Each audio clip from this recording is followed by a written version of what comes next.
We have a Stefon Diggs spotting at the Buffalo airport, so it does look like this mandatory minicamp Stefon Diggs will be a show. Welcome to my channel, Bills News Consolidated. We got to discuss it. Stefon Diggs and the reasons why he could potentially be upset with the Buffalo Bills, kind of laying some lines out off-season wise, and we're going to get into that, as well as some other competition amongst this roster. You know, minicamp, mandatory minicamp, it's the first time we're going to have everyone in-house. And I want to start with Stefon Diggs and why Stefon Diggs could very well be upset with what's going on with the Bills. And we hear it all the time that we're starting to evolve. This team is starting to evolve, not only offensively, but defensively as well. But it's upsetting Diggs because I think our goal here under Ken Dorsey is to get away from passing the ball so much. We're trying to be much more of a balanced attack.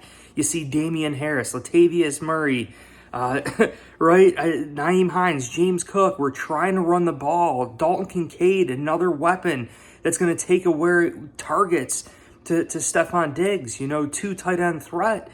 And Deontay Hardy, Trent Sherfield, Khalil Shakir, Gabe Davis. The ball can only go around so often. Now, Stefon Diggs is that true number 1 wide receiver for the Buffalo Bills. And when he first came here, when Brandon Beane traded away for Stefon Diggs, he was exactly what we needed. He was exactly what Josh Allen needed. He was exactly what Brian Daboll in this offense needed. And we exploded as an offense. But over the years, Josh Allen has continued to develop as a quarterback. And I think we understand the longevity of Josh Allen and also the balance of a team here that really makes you more efficient. You know, maybe putting up high passing numbers and all these things on a weekly basis isn't necessarily the right recipe for longevity for the Buffalo Bills. Now, Stefon Diggs could be upset because he sees this evolution taking place.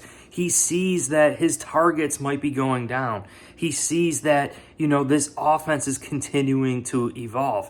Now, I don't believe we're going to utilize Stefon Diggs any differently. He's still going to have that same exact role, but it's really going to boil down to calling more running plays, you know, maybe catering the eyes more to a Dalton Kincaid or Deontay Hardy more so than just a Stefon Diggs. So the other point you want to make here is last year, a lot of teams double covered Stefon Diggs, and we really didn't have another option. So I think early in 2023, the Buffalo Bills need to prove that we not only have a second option, we have a third, fourth, fifth option to Stefon Diggs. And ultimately what that's going to do, it's going to free up Stefon Diggs. Whether he doesn't believe it or not, throughout this season, you're going to have games where Diggs is going to be one-on-one. We're going to have games where Diggs is not double covered. So I think potentially, although we're not passing it as much, right? We're not completing as many passes to Stefon Diggs. He could very well become more efficient, more potent, more yards per reception, something that we've been talking about here all offseason for the Buffalo Bills.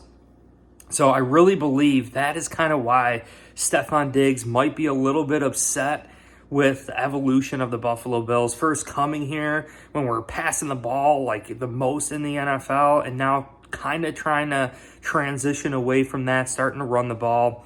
But other competitions here, and the other point we have to make here is mandatory minicamp. They're not going to have pads on.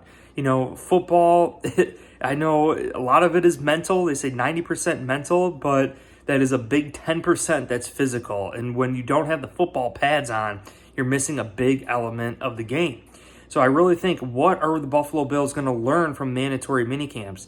It's really how we're going to implement all the players on this team together. It's the first time seeing everyone together on the same field at the same time, trying to test things out, just getting a visual on certain packages, maybe on this defensive line. Von Miller really barking that he's going to be starting the season. And he's trying at all costs to avoid the PUP list, which will put him out for the first 6 weeks.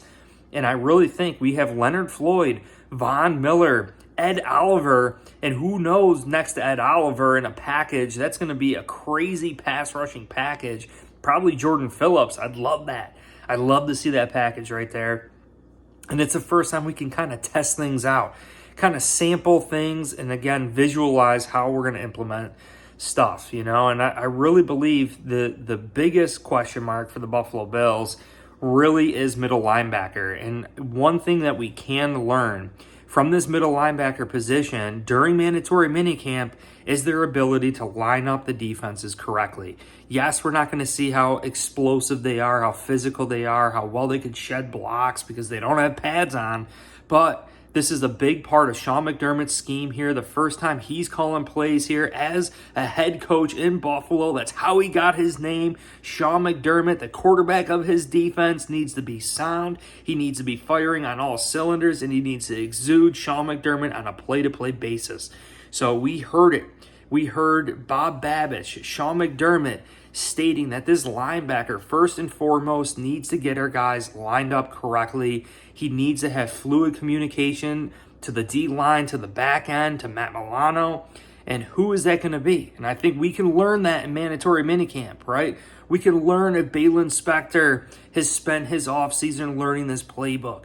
We can learn if Terrell Bernard can do it, or if rookie Dorian Williams is just so smart that he can just step up this rookie year, and by the time he gets to the end of the season, he's already better than Balin Spector and Terrell Bernard and AJ Klein.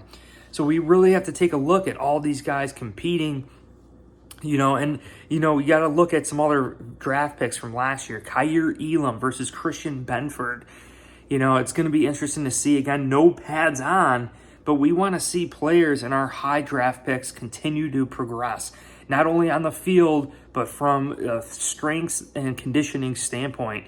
We set bars, we set levels that these players should have to meet. You know, there's a lot of analytics, there's a lot of study that goes into each and every single one of these players, and we're like, hey, look, this is your ideal weight. This is what you should be benching at.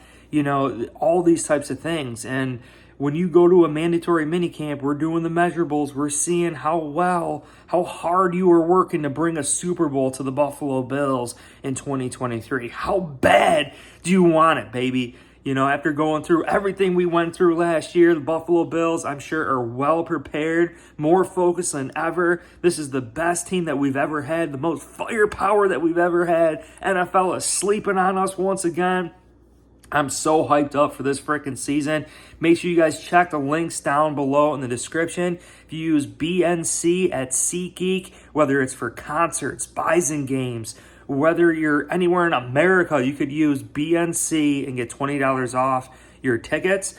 Also, we got a merch shop too. You guys can get the BNC chicken wing, red, white, and blue logo t-shirt. I believe there's a 5% or 10% sale still going on that until the 16th, so that's expiring soon.